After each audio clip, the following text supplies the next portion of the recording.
Колку треба да вадиш на ден? Колку? А, Што ти кажа колку? да? 2000.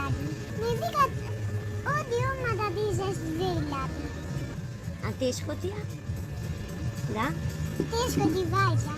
Ваква е судбината на едно од многуте дечиња кои ова лето питачеа по струшките улици. Ово 8-годишно детенце, како што може да се слушне од видеото кое него испратија собствениците на едно кафоле во градот, има задача дневно да заработи по 2000 денари од питачење.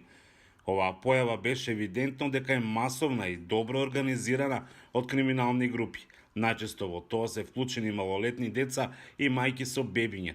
За проблемот знаат и од детската амбасада Меѓаши. Многу често во права сте дека е поврзано и со некакви бизниси, односно заработка, може би не само заради себе, за свој собствен опстанок, туку и заради некои други организирани или групи или поединци возрастни.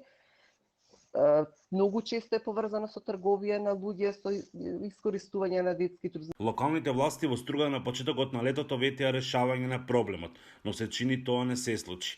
Од секторот за внатрешни работи во Охрид велат дека во текот на јули и август во Струга биле реализирани 14 таксиски контроли за питачење, биле затекнати 26 лица, од нив еден малолетник.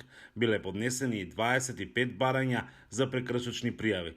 Од полицијата велат дека контролите се насочени и кон собствениците на станови кои им издаваат соби на лица кои питачат. Инаку во летниот период бројот на вакви лица беше поголем. Тоа е пред се поради поголемиот број на странци и наши иселеници кои поради финансискиот статус се сметаат за неизбежна цел за питачење.